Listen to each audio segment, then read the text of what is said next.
જય માતાજી બધાને।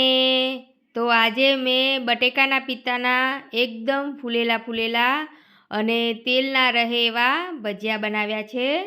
તો વિડીયો તમે પૂરો જોજો અને કેવો લાગ્યો તો કમેન્ટ કરીને જરૂરથી અમને કહેજો।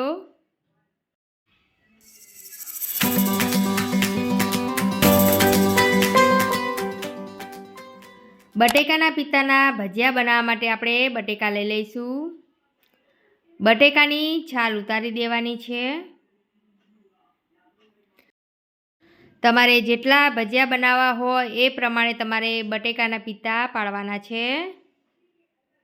તો બટેકાની છાલ આપણે ઉતારી દીધી છે। વેફર પાડવાનું મશીન લઈ લેવાનું છે। મીડિયમ સાઇઝના બટેકાના પિત્તા પાડી દેવાના છે। વેફર પાડવાનું મશીન ના હોય તો તમે ચક્કાથી પણ એકદમ પતલી સ્લાઇજો કરી શકો છો। બટેકાના પિત્તા પાડી દીધા છે। તો હવે આપણે પાણીમાં નાખી દઈશું। આવી જ રીતે તમે પાણીમાં નાખશો તો બટેકાના પિત્તા કાળા નહીં પડે। વેફર આપણે પાણીમાં નાખી દીધી છે। તો હવે આપણે ધોઈ નાખીશું। 2-3 પાણી આપણે બટેકાના પિત્તાને ધોવાના છે। 2-3 પાણી જેવું આપણે ધોઈ નાખ્યા છે। તો હવે આપણે જાળીવાળી ટોપલીમાં આપણે નાખી દઈશું। આવી જ રીતે તમે જાળીવાળી ટોપલીમાં નાખી દેશો તો બધું પાણી નીતરી જશે અને લૂખવાની પણ જરૂર નહીં પડે। નાખીને પછી થોડીક વાર સુધી રહેવા દેવાનું છે। બટેકાના પિત્તામાંથી પાણી નીતરે ત્યાં સુધી આપણે ખીરું બનાવી દઈશું। 1 વાટકી ચણાનો લોટ લીધો છે। ચણાના લોટને ચાળી લેવાનો છે। લોટ આપણે ચાળી લીધો છે। 2 ચમચી ભરીને ચોખાનો લોટ લેવાનો છે। ચોખાના લોટને નાખવાથી આ ભજીયા એકદમ ક્રિસ્પી બનશે અને ભજીયામાં તેલ પણ નહીં રહે। ચણાનો લોટ ચાળી લીધો છે। બીજા વાસણમાં કાઢી લઈશું। 1 ચમચી ભરીને અજમો નાખીશું। અજમાને આવી રીતે મસળીને નાખવાનો છે। 1 ચમચી ભરીને ચીલી ફ્લેક્સ નાખીશું।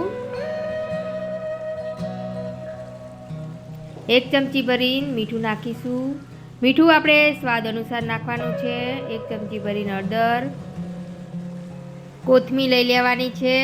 કોથમીરને સરસ ધોઈ નાખવાની છે। પછી એકદમ ઝીણી સમારીને નાખવાની છે। વિડીયો તમે પૂરો જોજો અને આવી જ રીતે તમારા ઘેર જરૂરથી બનાવજો।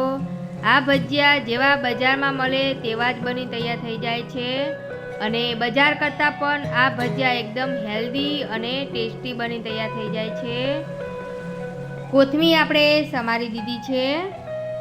તો ચમચાથી હવે સરસ એકદમ મિક્સ કરી દઈશું।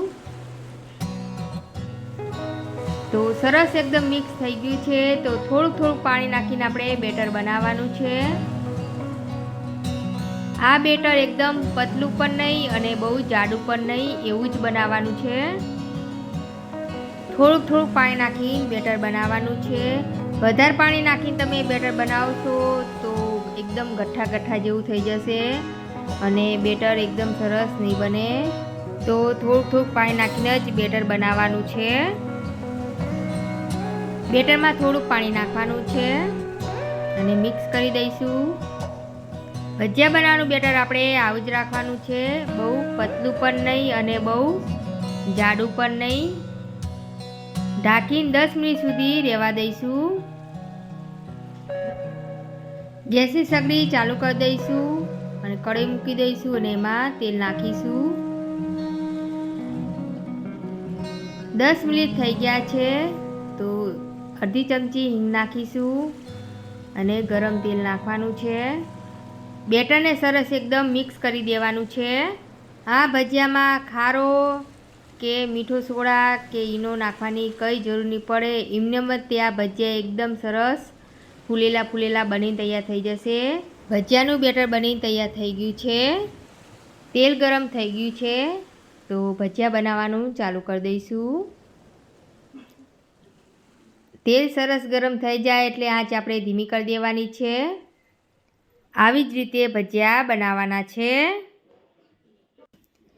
આવી રીતે તમે ભજીયા નાખી દો એટલે ગેસની આંચ આપણે ફૂલ કરી દેવાની છે અને એકદમ ગોલ્ડન થાય ત્યાં સુધી આપણે આ ભજીયાને તળવાના છે.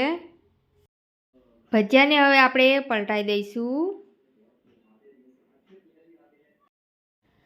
ભજીયા સરસ ચડી ગયા છે. એકદમ ફૂલેલા ફૂલેલા બની તૈયાર થઈ ગયા છે. તો ભજીયાને આપણે હવે એક પ્લેટમાં કાઢી દઈશું. તેલ બધું નિતારી દેવાનું છે.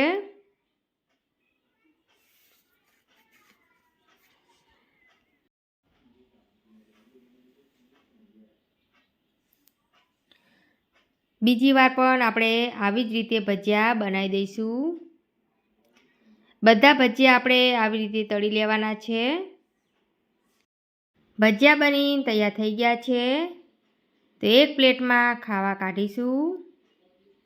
ભજીયા સાથે ખાવા માટે ટામેટો કેચઅપ લીધો છે અને ચા સાથે પણ આ ભજીયા તમે ખાઈ શકો છો. ભજીયાની કઢી સાથે પણ ખાઈ શકો છો. આવી જ રીતે તમે તમારા ઘેર જરૂરથી ટ્રાય કરજો. તમારા ઘરનાને આ ભજીયા જરૂરથી પસંદ આવશે.